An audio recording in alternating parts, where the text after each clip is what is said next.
Hey everyone, for this week's discussion, we're taking a look at 5 things that still puzzle us about teaching. Um, there's there's a couple of things that I wanted to include. I made a small list here. The first thing on my list was engagement.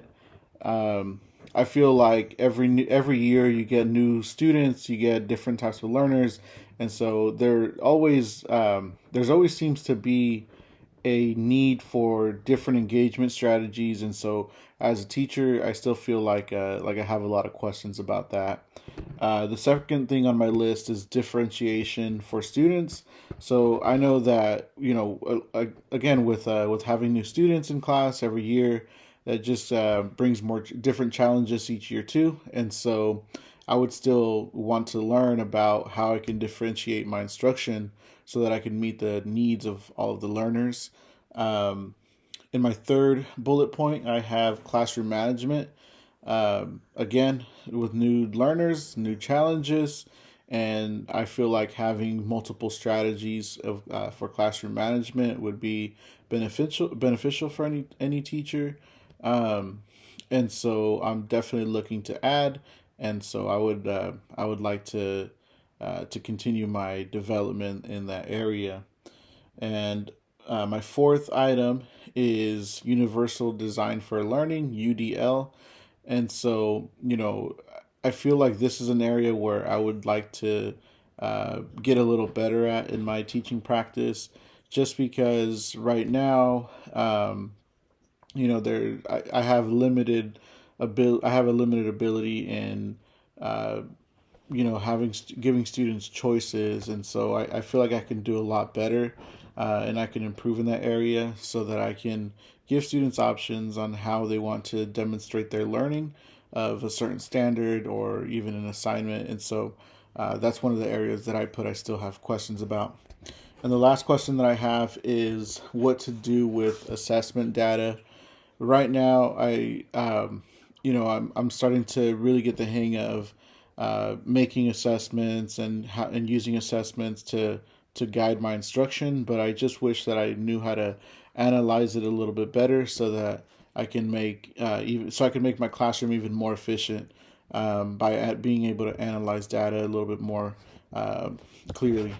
And so the other half of the discussion was about 5 new learnings that we had during this course, and I feel like there is a couple of things.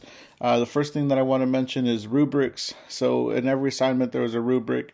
I felt like it was helpful for guiding me to knowing how to complete an assignment, and I started using that in my classroom, giving students rubrics so that instructions were more clear on certain assignments, and they really seemed to gravitate towards using them and checking them to see if they completed an assignment or if they needed to go back. And so that was really cool. That was kind of something interesting that I saw in class. One other learning is referring to people first. So this was a big one for me. Referring to people first and then their disability. And so I know that when I was taking the quiz, I kept messing up on them, or I kept getting some incorrect, and so it took a little while for me to go back and learn. And but now knowing that I completely understand the reasoning behind it, and I'll just continue to use it in my practice and even in everyday life. Um, the third new learning is analyzing TPEs. So in week one, we had an assignment where we analyze a TPE. So it's kind of like the standards for teachers, and so there was different ways, different methods that we could meet TPEs, and just by knowing that, it made a lot more sense to me on why we have these TPEs and what we can do to satisfy the requirements for those. The fourth thing on my learning list is a reflection. So at first, I wasn't a big fan of Sim School. I thought it was, um, it wasn't that immersive as the description said it was. But after using it, I thought about all the things that I do in my classroom that you can't do in Sim School, and so reflection was a big. Using Sim School for reflection was big for me, and so I got a lot from it, and so that was a new learning that I had. And the last learning was the incorporating culture in the classroom. Um, I just saw the value in incorporating culture because it gives students new perspectives to new cultures. It can give them a new point of view, and so it was just a really cool way to, or the assignments were just a nice way. Like the cultural iceberg would be definitely something I would use in my classroom.